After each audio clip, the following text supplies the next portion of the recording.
আজকে যে বিষয়টি আমি আপনাদের সামনে উত্থাপন করব সেটি খুব গুরুত্বপূর্ণ একটি বিষয়। এই বিষয়টি রপ্ত করে নিলে ব্যস্ত মানুষ নিজের জীবনে সুখ, শান্তি ও সমৃদ্ধি পেতে পারেন। সে কারণে প্রতিটি ব্যক্তিরই এই বিষয়টিকে গুরুত্ব দেওয়া উচিত। বিষয়টি হলো আমাদের সময় ব্যবস্থাপনা। অনেকেই সময় সঠিক ব্যবহার না করার কারণে কাজ ঠিকঠাক সময়ে আমরা শেষ করতে পারি না।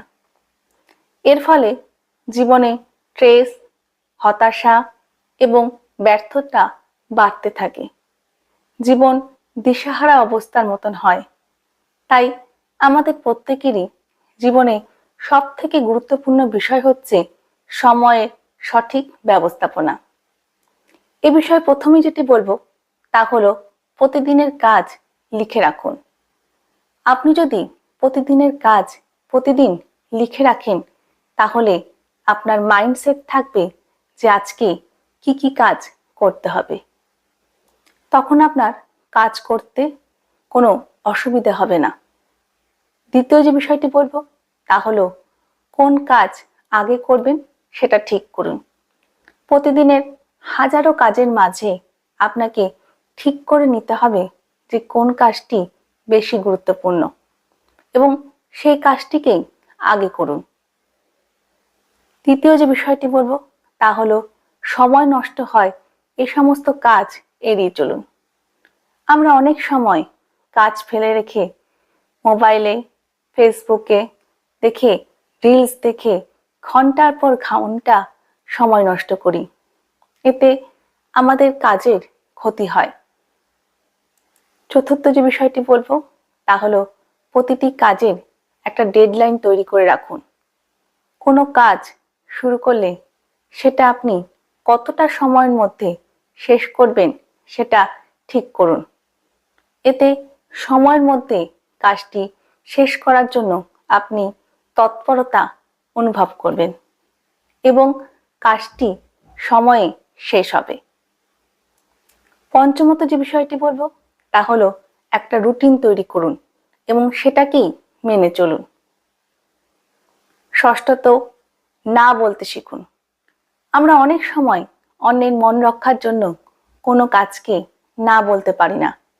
এতে আমাদের মনের মধ্যে চাপ সৃষ্টি হয়। তাই কোনো কাজ করতে ইচ্ছা না করলে সেটার কারণ দেখিয়ে না বলুন। সপ্তমত যেটি বলবো তা হলো একটা সময় একটা কাজই করুন।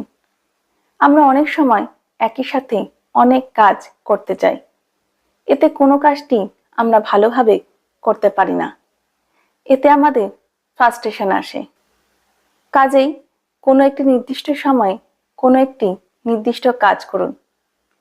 অষ্টমত যে বিষয়টি বলবো তা হলো নিজের একটা রুটিন তৈরি করুন এবং সেই অনুযায়ী কাজ করুন। নবমত, বিশ্রাম নিন। কারণ কথাতেই আছে বিশ্রাম কাজেরই অঙ্গ।